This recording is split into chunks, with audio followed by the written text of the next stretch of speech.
What's good? Brian Tong here, and welcome to the Apple Bits for everything good and bad inside the world of Apple. There's lots to talk about, but we're going to start off with the new iPhone 12 Pro and Pro Max cameras, because if you've been waiting to check out Apple's new RAW photo format called ProRAW, you can right now with the iOS 14.3 beta that's available for developers.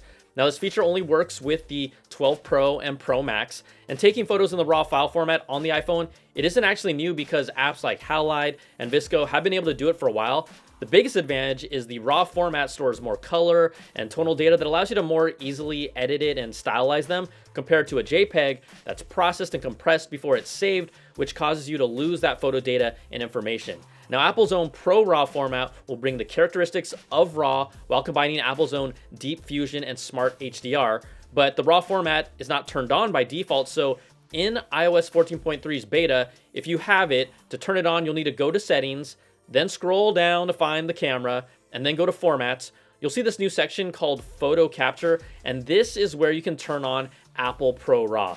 It details what it is. There's even a toggle that's available in the camera app at the top right corner that will let you decide if you want to take a RAW photo or not, and then the icon changes between the two. You'll see that slash mark. Apple's ProRAW is 12-bit color and uses Adobe's DNG file format, or Adobe Digital Negative, and retains more information with support for 14 stops of dynamic range. Now, Apple tells you the file sizes here are larger at approximately 25 megs per file, and if you're using these phones to capture media and that's your intention, I think you should already be thinking about larger storage capacities. macOS and iOS both support the ProRAW format and can convert it.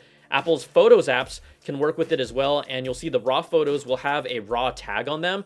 Now, I have a RAW version on the left here and the standard iPhone HEIC format photo on the right for comparison, and hopefully you can tell, but when I just scroll to the very ends of the exposure setting, the RAW photo has a wider range that can be manipulated to be brighter or darker than the standard photo format the iPhone 12 uses. Or look at how differently the ProRAW photo handles saturation versus the standard iPhone photo. That really tells you the difference of kind of how it handles that data and information. Now, ProRAW is already getting me excited for the iPhone 12 Pro and Pro Max, but not all third-party apps are ready for it yet. If Instagram is your go-to, even if they're giving us every reason to stop using it, it cannot interpret the Apple ProRAW format at the moment. And again, this is in the iOS 14.3 beta, so that's not a surprise, but I just wanted to let you know if it works or not at the moment. Adobe Lightroom, it can read the file since it's using the DNG file format, and the expectation is that it will eventually work seamlessly with Apple ProRAW.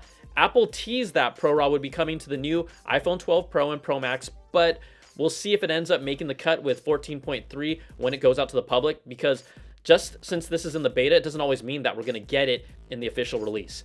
Now, if it does show up by the end of the year, though, it will also come alongside of Apple's Fitness Plus service. There has been a mention of the service in 14.3's beta, and the current watchOS 7.2 beta has an Apple Watch splash screen for what's new, and that includes Fitness Plus. Apple announced that we would see Apple Fitness Plus by the end of the year, and with our current times staying in place, I think this could really be a big success for Apple by just making it super easy and convenient to do a workout at home, because you've got the popularity of the Apple Watch and then being able to see your stats real time while working out. I love that idea, and I definitely want to check it out. All right, let's take a moment to thank the sponsor for this video, Roborock. I've been looking for a robot vacuum for a while, and not because I'm lazy, but I'm just so busy cranking out that content that I need something that saves me time. Well, the Roborock S5 Max is just one of the smartest ones that you'll find out there. It vacuums and mops and creates a 98% accurate floor plan map and knows where every room is using its LiDAR sensor and SLAM technology. I love seeing it create a map on the fly in real time, and its companion app allows you to create zones and identify specific rooms to schedule cleanings with a few taps. It has smart cleaning and mopping features, and you can tell it to avoid mopping on carpets. You can customize the suction power for different rooms, and there's a multi-level mapping system that can recognize if you're using it on different levels of your home. And I just thought it was fun seeing how smart this thing is and how it was able to create such an accurate map of my place. It has a variety of sensors like an accelerometer, odometer, infrared, compass, and bumper to avoid getting trapped or falling downstairs. It also can be smart controlled with Alexa and Google Home, but I've been so impressed with it, and it's going to be a permanent part of my home. Now, there is a Black Friday promotion to get 20% off the Roborock S5 Max. Just go to the link in the description, and it's good through November the 30th. All right, let's get back to the stories, and there's been some buzz that we might see another product from Apple, another one, after leaker Love to Dream tweeted, you'll get a Christmas surprise from Apple with a hint, winter exclusive. And then people just ran with it, making a video about a surprise that I don't think exists at all. Like, could it be AirTags or Apple AirPods Studio? What is Apple gonna do? It's gonna be none of those things. Like, I could be wrong, but they aren't going to do a just one more thing after the last big one more thing event that we just did. We're done. I'm sorry to be the bah humbug guy, but don't we have enough Apple products this season? And then if you're commenting right now, there's never enough Apple products, I can't wait to see you write exactly that in the comments. But let's say if something comes out, what's it gonna be for you? It can be as realistic or as ridiculous as you want. I wanna see it. My vote, they are bringing back iPod socks before the iPhones. Yes, you heard me. Taking us back to 2004. Awesome. Can't wait. And some of you watching, you weren't even born then. Yikes, it's true. Okay. Apple's M1, hey, it continues to get rave reviews from pretty much everyone that's been able to use it. It is one of the best products of 2020, alongside the Samsung Galaxy Z Fold 2 for me. Top 2 for me. Now, there's always some caveats, and it won't meet the needs for every single user, but the performance and battery life you're getting with their first batch of M1 machines is just so impressive. It is so quiet. I just cannot say enough good things. Now, you can check out my full review, plus I did a follow-up review that answers a lot of the questions that you all have. But there's more news about the M1 Max, because one of the biggest gripes people have is Apple's limitation that only allows their M1 machines to support one display with a 6K resolution at 60 Hz through a Thunderbolt 3 connection.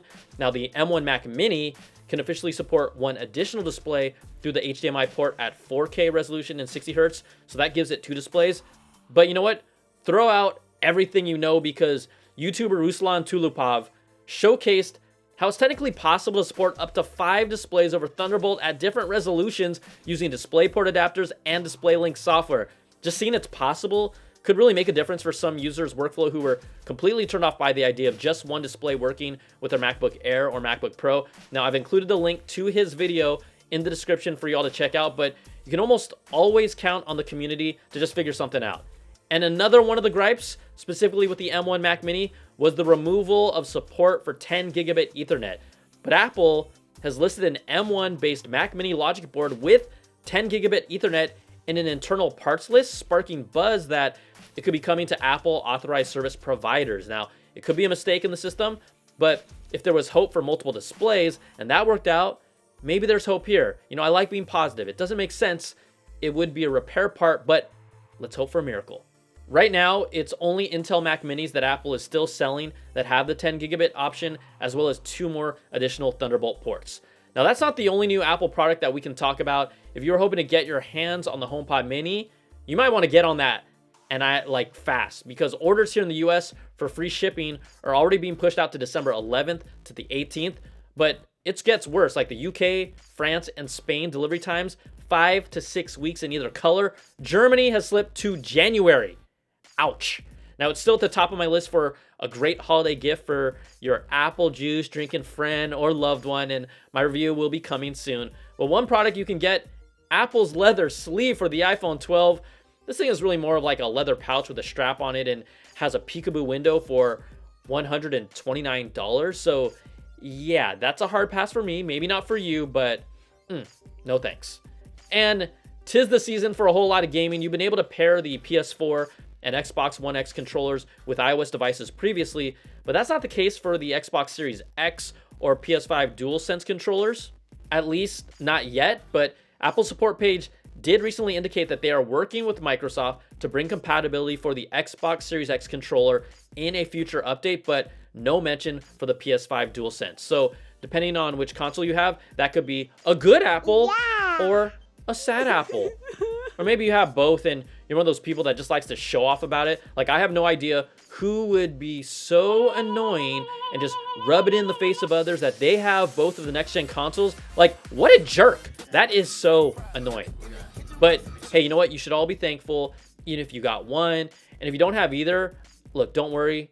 You are enough. Except Spider-Man Miles Morales is so damn good. Okay. I'll calm down. I was up here. I'll bring it down here. All right, that's going to do it, everyone, for this video. If you like what you see, give me that thumbs up, subs up, and hit that notification bell, ding, to get my latest videos when they drop. Also, you can check out my Apple Bits XL audio podcast to get the latest deep dive with all these stories and more every week.